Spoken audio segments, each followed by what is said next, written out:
I have had some extreme difficulties in getting the help that I needed for treatment for my mental health diagnoses.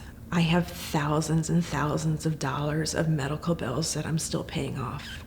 It's just a nightmare to fight with when you're already battling a mental illness and trying to stay alive.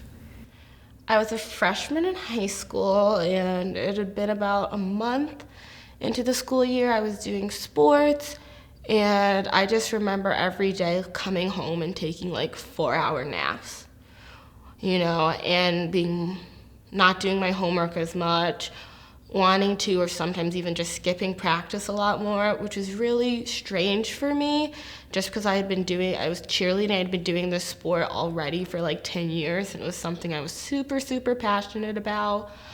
I had always done pretty good in school, and I had enjoyed school, and I just noticed that my grades were like really starting to go down. I rarely ever left my room at all. And I was like, this sucks. Like, I don't want to do this.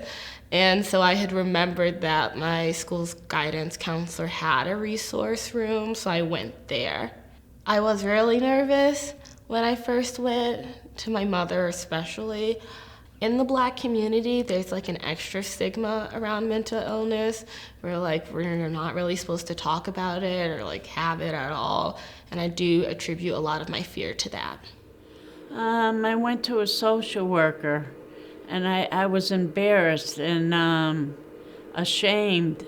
I didn't know how to ask for help. I thought the drugs were making me normal, the illegal drugs, and they weren't. They were causing more problems. I didn't think it was okay because society looked at you different. They looked at you as being nuts or being unaware of the illness that comes with being having a chemical imbalance in your brain. It's a scary thing not letting people know because of the fear of being rejected. A barrier at the time was lack of insurance coverage. Primary insurance wouldn't cover the duration I needed for the outpatient day treatment program.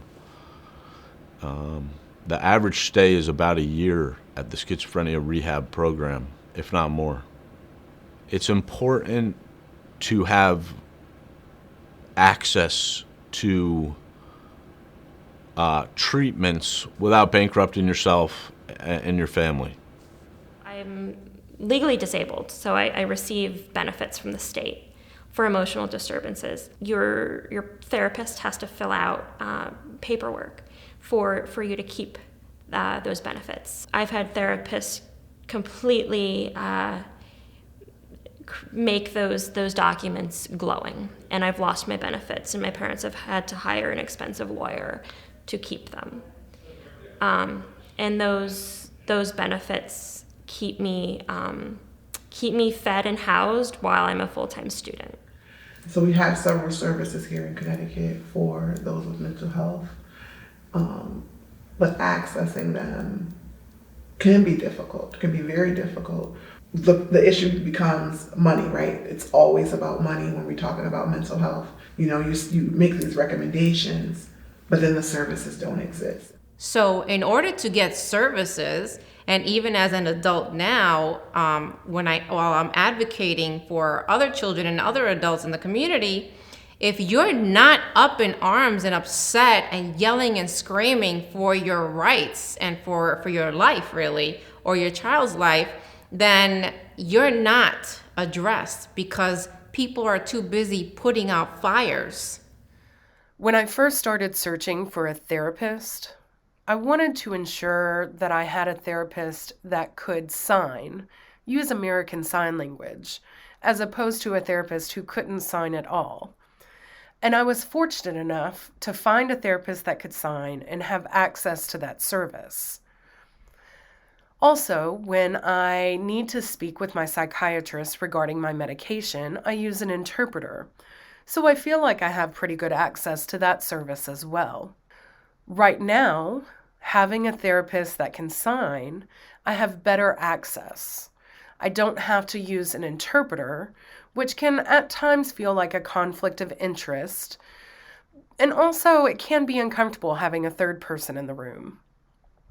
I've had a lot of particularly low points in my life as far as experiences: depression, anger, anxiety, fears. And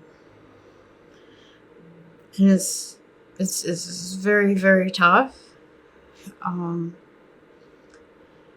And I'm not quite sure how exactly I made it through all of that. Somehow I tell myself, well, if I somehow made it through all that, maybe I'm maybe I'm supposed to be here for some reason, you know? Well, when I was 14, I got into DCF, voluntary DCF. And then from there, I acquired all these services. Eventually, when I turned 18, I transferred to DMIS. And I think they were great. I really appreciate all the help they gave me through the years. I had the same therapist for 8 years. And they helped me get my first apartment, my first job. And I think the sense of independence has actually helped me with my mental health. The fact that I don't need to depend on anyone. The fact that I could pay my own bills, drive my own car, have a friends and family, a support system. I'm better now than I've ever been.